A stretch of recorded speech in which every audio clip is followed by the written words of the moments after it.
வணக்கம். ஒரு முக்கிய அறிவிப்பு. ராமநாதபுரம் மாவட்டத்தில் குடும்ப அட்டை உறுப்பினர்களின் இகேஒய்சி கைரேகை பதிவை ஜூலை 25க்குள் கட்டாயம் மேற்கொள்ள வேண்டும் என்று மாவட்ட ஆட்சியர் சிவகுரு பிரபாகரன் அறிவுறுத்தியுள்ளார்.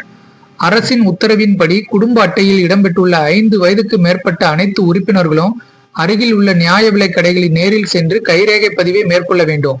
கைரேகை பதிவு செய்யாதவர்களுக்கு பதிவு நிறைவு செய்யும் வரை ரேஷன் பொருட்கள் வழங்குவதில் சிக்கல் ஏற்படக்கூடும் என தெரிவிக்கப்பட்டுள்ளது. கைரேகை பதிவாகாத குழந்தைகள் மற்றும் முதியோர் முதலில் அருகில் உள்ள ஆதார் சேவை மையம் சேவை மையத்தில் கைரேகை அல்லது கருவிழி விவரங்களை புதுப்பித்த பிறகு இகேஒய்சி செய்ய முடியும்.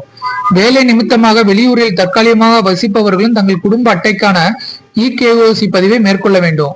மாவட்டத்தில் இதுவரை 93.33% இகேஒய்சி பதிவு நிறைவடைந்துள்ளதாகவும் 46,224 குடும்ப அட்டை உறுப்பினர்கள் இன்னும் பதிவு செய்யவில்லை என்றும் மாவட்ட நிர்வாகம் தெரிவித்துள்ளது.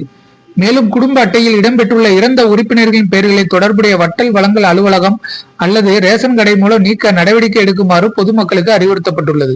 நன்றி, வணக்கம்.